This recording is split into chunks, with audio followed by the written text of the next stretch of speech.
to share with you two main habits that I bet you may be doing if you find yourself struggling to lose weight. These two main habits are wrecking your metabolism. Stay until the end to learn why. Habit number one, lowering calories too much.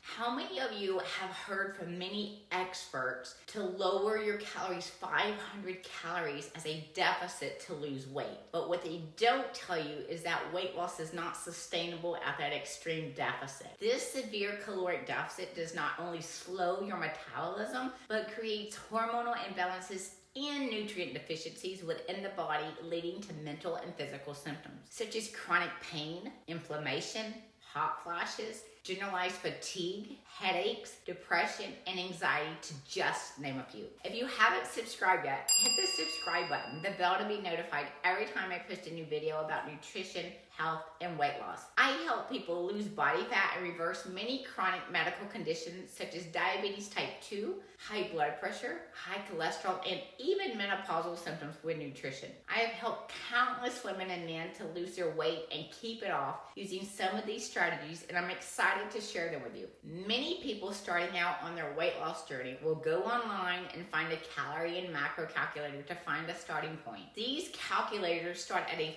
30% caloric deficit and then calculate the macronutrients after that. Here is the thing we must understand. We need to understand how the body works and why we need calories. Depriving the body of the required energy that it needs will lead to the body breaking down muscle. Muscle is the powerhouse of metabolism. Yes, you will lose weight, but you're most likely losing muscle, and that's not good. Those who reach their goal weight are looking soft or round in appearance instead of lean and defined. And if you're anyone like me back in the day, I would work out even more and eat less to create even more energy and hormonal imbalance, making my metabolism even slower. This means you have to eat even less to maintain the weight that you did lose. Now you're probably having those cravings for those sweet and salty things, like the chips and chocolate now that you're consuming only 1,100 calories or less a day, and even finding yourself consumed with thoughts of food leading you to ravage the pantry, and off your diet you go.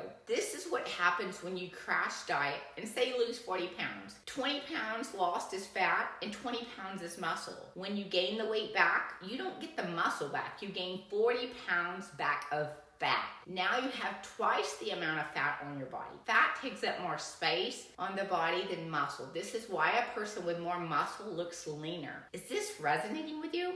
If so, hit that like button right now. Are you struggling to lose weight? Comment down below. I would love to hear from you. Mistake number two, limiting or restricting carbohydrates. Restricting carbohydrates also will yield quick weight loss, but this is not sustainable, and here is why. Carbohydrates are one of the three main macronutrients, which means our minds and bodies require them to perform its best. Carbohydrates are actually the most important nutrient in changing body composition, including fat loss. Without the right type of carbohydrates and amounts, the body does not absorb protein as it should, leading to more muscle loss. Not only are carbohydrates used for energy, carbohydrates help the brain regulate serotonin. Serotonin is a neurotransmitter that acts as a hormone. It helps boost mood, actually helps the body control blood sugar, suppresses appetite, and helps with nutrient absorption within the body.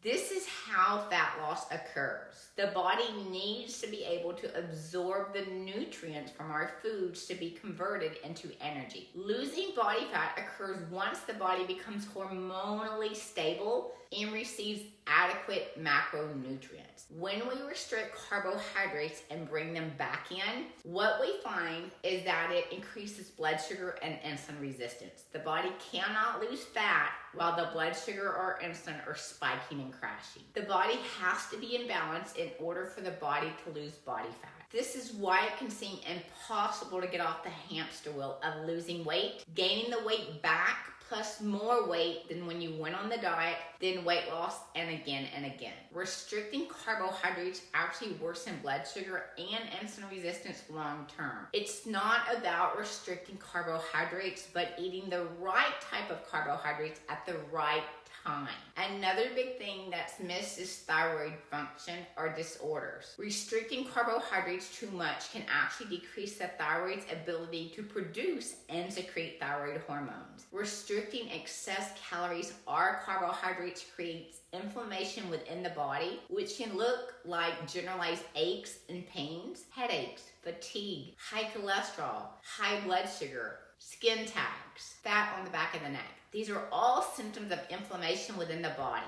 Carbs really should never be restricted to less than 120 to 150 grams a day for an average person. Obviously, a person's calories and macronutrients should be set by a professional for this reason. The body requires a certain amount of calories and macronutrients to be healthy. Sustainable weight loss or fat loss only occurs once the body becomes healthy again. Excess weight is a symptom of an imbalance. Once the body receives the right amount of calories and the right type of macronutrients, the body releases excess fat and a lean and fit body can be created. If you're struggling to lose weight and want to gain back control over your life, I'd love to help. You can find my calendar down in the description below to book a call with me. And be sure to check out this video next on how to lose weight and eat carbs with macros.